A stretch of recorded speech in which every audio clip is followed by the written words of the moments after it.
Mesdames, Messieurs, bonjour et merci de votre fidélité. Walfadjri, il est 13h. Nous sommes partis pour la deuxième édition de la journée à la une de l'actualité de cette édition. En 2013, le Sénégal va remporter la Coupe d'Afrique des Nations, prédisent les saltigués du centre Malango réunis hier dans leur COI annuel. Ils annoncent par ailleurs une évasion acridienne cette année au Sénégal, mais également un bon hivernage. Litige foncier à Kermassar, le site réservé pour les cimetières a été vendu. Les populations qui ont tenu une assemblée générale sur le site en question citent 3 personnes dans cette affaire. Adama Sall, ancien ministre, Ibrahima Wade, ancien directeur du domaine, et le maire de Keur Mbaye. Il n'y aura pas de chasse aux sorcières ni de parti pris sur la question des audits. Ces propos sont de Thierno Alassane Sall, le directeur de l'ARTP qui tenait à Thiès une rencontre, annonce que tous qui ont eu à gérer les deniers publics seront bien sûr auditionnés. Le reportage du jour, nous nous intéresserons aux pires formes du travail des enfants dans les sites d'orpaillage de Kédougou. Il a été démontré que des centaines d'enfants quittent l'école pour aller chercher de l'or et souvent dans des conditions jugées inhumaines. L'actualité internationale, nous parlerons entre autres du verdict prononcé contre l'ex-président égyptien Hosni Moubarak qui va passer le reste de sa vie en prison. Mais les Égyptiens continuent de manifester contre l'acquittement de 6 hauts responsables de la sécurité du président déchu. Sport éliminatoire du Mondial 2014, la première journée s'achève ce dimanche. 7 matchs sont au programme cet après-midi. Hier, le Sénégal a réussi son entrée en battant le Libéria sur le score de 3 buts à 1. Une victoire aux couleurs de la réconciliation avec le 12e Gaïndé après la débâcle de Bata. Tels sont les titres, les détails dans ce instant.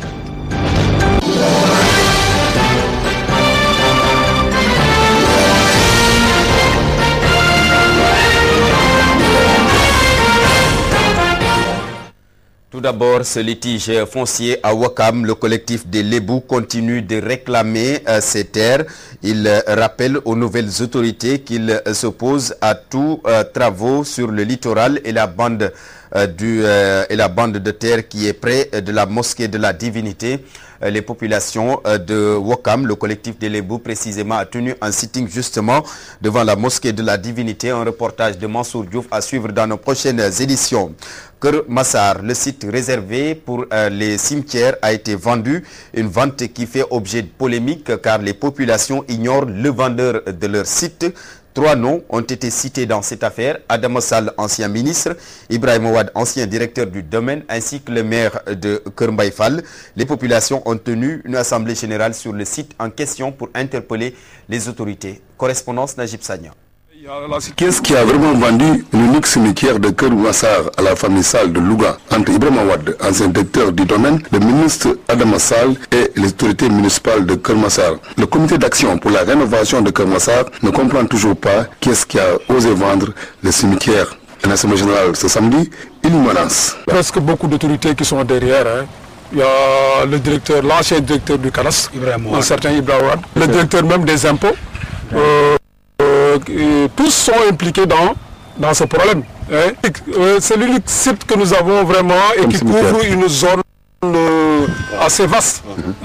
Il y a les parcelles Asseni, il y a Djahaï, il y a la cité gendarmerie, il y a tout un ensemble de projets qui comptent sur ce site-là pour que demain ce site soit réservé. Nous avons des problèmes avec le maire de Keur Massar, surtout. Il y a une voie qui était destinée à desservir toute la zone. Et cette voie, qui permet d'accéder même au cimetière, cette voie est transformée en un lotissement de 108 parcelles. C'est le ministre lui-même qui l'a autorisé. Oui, mais nous sommes décidés vraiment à aller jusqu'au bout pour que le site vraiment soit réservé. Quitte vraiment à laisser notre vie. Nous interpellons le président pour que vraiment ce site-là soit préservé. Selon les membres du comité d'action, notre site contigu au cimetière est réservé à la principale route a été cédé sur ordre du ministre Adama Sall. Comme tout scandale, aujourd'hui foncier qui secoue la commune de Keur Massar. Keur Massar, Najib Sagna, Radio Télévision Walfadjri. Najib Sagna, l'association des secrétaires communautaires du Sénégal menace de bloquer le fonctionnement de toutes les collectivités locales du pays. En assemblée générale à Touba, la structure dénonce le manque de considération de l'État et exige également leur intégration dans la fonction publique. Latir Ndiaye, le secrétaire général. Mais aussi la signature, nous allons soulever tous les problèmes des collectivités locales. Et le problème principal, c'est le statut général des fonctionnaires des collectivités locales. l'ancien gouvernement avait fait des pas, c'est-à-dire avec le vote donc de la loi par l'Assemblée et au Sénat, la promulgation de la loi par le président de la République, mais aussi la signature de quelques décrets d'application. Vous savez, avec l'ancien régime, c'est vrai que nous avions fait un travail extraordinaire et il ne reste qu'à finir, il ne reste donc qu'à parachever quelques décrets. Et là, c'est une recommandation phare des assises de la décentralisation. On ne peut pas rebrousser chemin par rapport au processus de décentralisation. C'est quoi le processus? C'est doter des collectivités locales des moyens de s'auto-gérer, mais aussi de planifier le développement. Et on ne peut pas faire le développement sans une ressource humaine. Et il faudra signaler aussi que depuis quelques temps, nous essayons à maintes reprises de rencontrer le ministre en charge, c'est-à-dire le ministre des cultures locales, le ministre de l'aménagement et des cultures locales, mais en vain. Et là, c'est le moment de créer un déclic pour essayer de voir avec cette autorité comment prendre la suite des décrets d'application.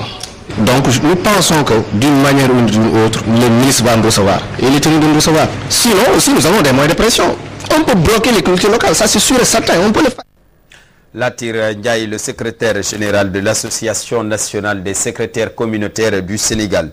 Ce cri de cœur des chefs de village et de la communauté rurale de Nabadji Siwol, située dans la région de Matam, face aux nombreuses difficultés de leurs localités respectives. Ils invitent le président Macky Sall à maintenir les acquis sur le statut du chef de village, tout en les dotant bien sûr de moyens pouvant les permettre de se déplacer pour régler certains conflits.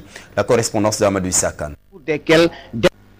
Ils sont au total 33 chefs de village réunis à Nabadji Siwol pour se pencher sur le statut. Occasion saisie par ces hauts dignitaires d'interpeller le gouvernement de Macky Sall concernant l'octroi de moyens, car dans plusieurs localités, ce sont ces derniers qui se chargent de réglementer la loi et en cas de litige, ils prennent aussi d'importantes décisions. Selon Yakoubli, chef de village de Boyinaji Rumde dans la région de Matam, ils avaient eu à participer à plusieurs formations au cours desquelles d'importantes décisions avaient été prises par les responsables du défunt régime.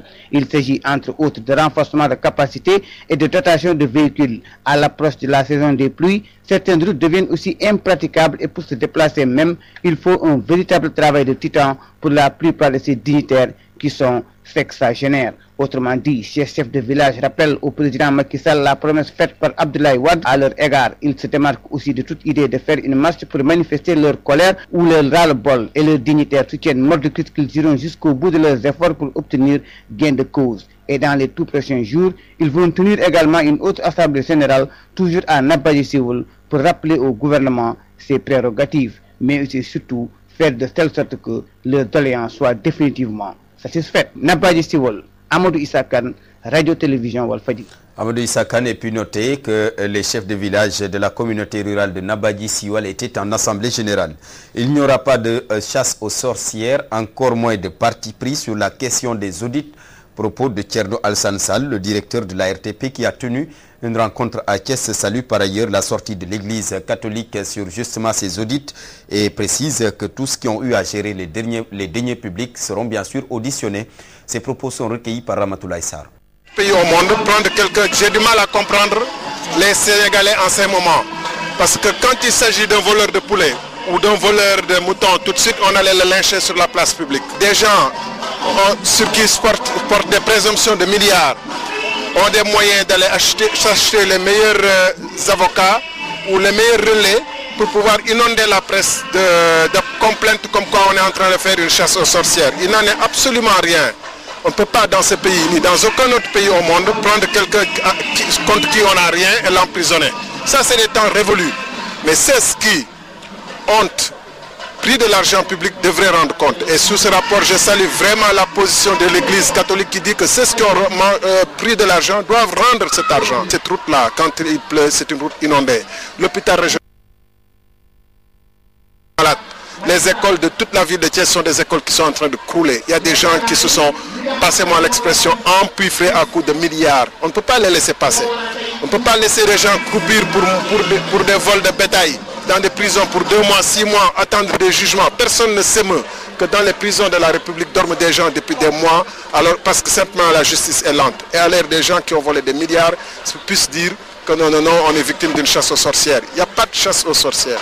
Il n'y a pas de responsable de PDS ou de parti politique pris. Il y a des citoyens qui ont eu à gérer des deniers publics, qui ont eu à faire des malversations et dont nous tous nous savons par les pratiques visibles, publiques qu'ils ont eu. Des gens qui distribuaient des mallettes, des millions ou des chèques qui ont disparu. Mais ces gens-là, il est important qu'on puisse savoir. Dixit Tcherno Al-Sansal, le directeur de l'ARTP. Nous nous rendons à Sédhiou où la section régionale de Transparency International dénonce des pratiques corruptives de la part des partis politiques lors de la dernière élection présidentielle au Sénégal. Un phénomène que Transparency International explique par la pauvreté qui sévit dans le monde rural. C'était lors d'une rencontre avec la presse locale sur justement le bilan des élections. Lamine Bayo. La section régionale de Transparency International tire le bilan des élections présidentielles des 2 tours. Un bilan qui accable les partis politiques engagés dans la course pour le trône. Le rapporteur des formes de corruption ont été usés pour obtenir des votes en leur faveur. Le parti au pouvoir a attendu la veille des élections pour lui accorder un véhicule, pour lui attribuer un véhicule. C'est juste pour que lui, en tant que chef religieux, vote pour lui, mais aussi lui qui a des adeptes, qui a des talibés, quand même agisse sur ces talibés-là, pour que ces talibés-là puissent voter pour ce parti au pouvoir. Moi j'ai fait le tour, je n'étais pas dans un bureau de vote, mais je faisais partie de l'équipe qui était censée de faire une observation aux alentours des bureaux de vote le jour des élections.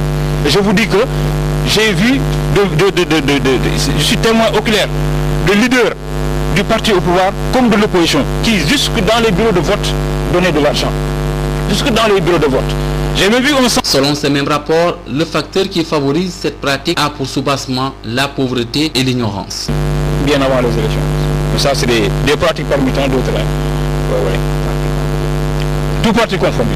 Tout parti. Oui, la presse a Sédhiou.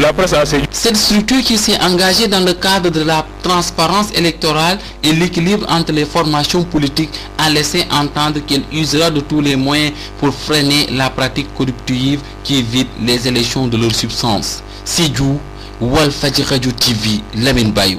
Lamine Bayo, je vous l'annonçais en titre, en 2013, le Sénégal va remporter la Coupe d'Afrique des Nations, prédisent les saltigués du centre de Malango, réunis hier dans leur khoy annuel. Ils annoncent par ailleurs une évasion acridienne cette année au Sénégal, mais également un bon hivernage. Correspondance, Mamadou Matarsar.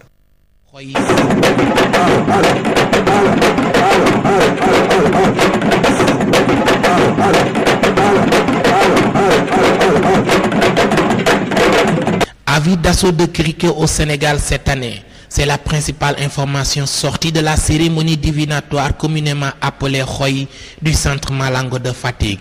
Ces saltigués qui prévoient un hivernage pluvieux mettent cependant un bémol à celui-ci en indiquant qu'une invasion acridienne risque de gâcher la saison pluvieuse.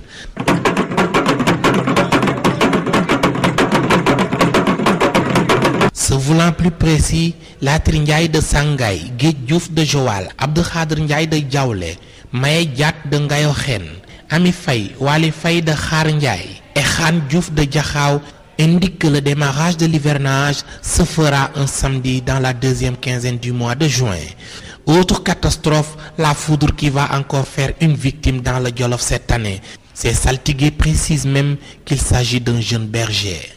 Une épidémie de rhume va aussi faire le tour du pays vers la fin de l'hivernage, c'est-à-dire au mois d'octobre.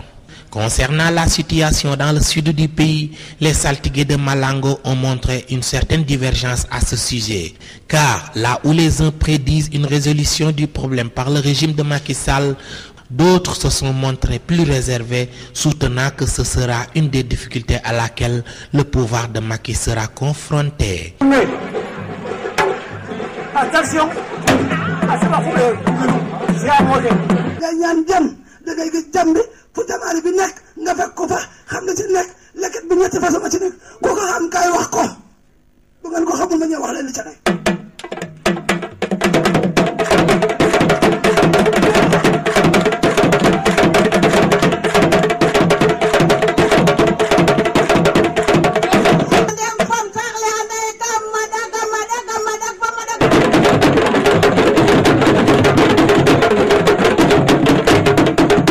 Les voyantes qui se sont montrées les plus en verve ont délivré une bonne nouvelle en révélant que les Lions du football vont enfin gagner la Coupe d'Afrique en 2013.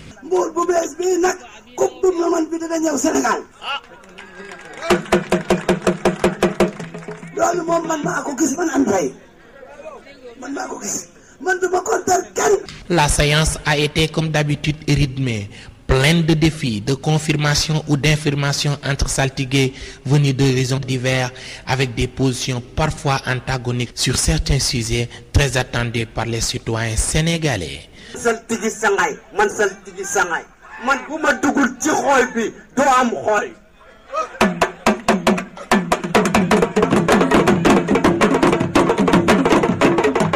Dina ko bokul ak binda ko ci la judo bokul ak ci la yaro dama bokul ak dabari jol bokul ak jolay. Owe bu la wadi odungalem unen fi no arof. Fakke ñaan ke xolof. War ma ko len ci gan non.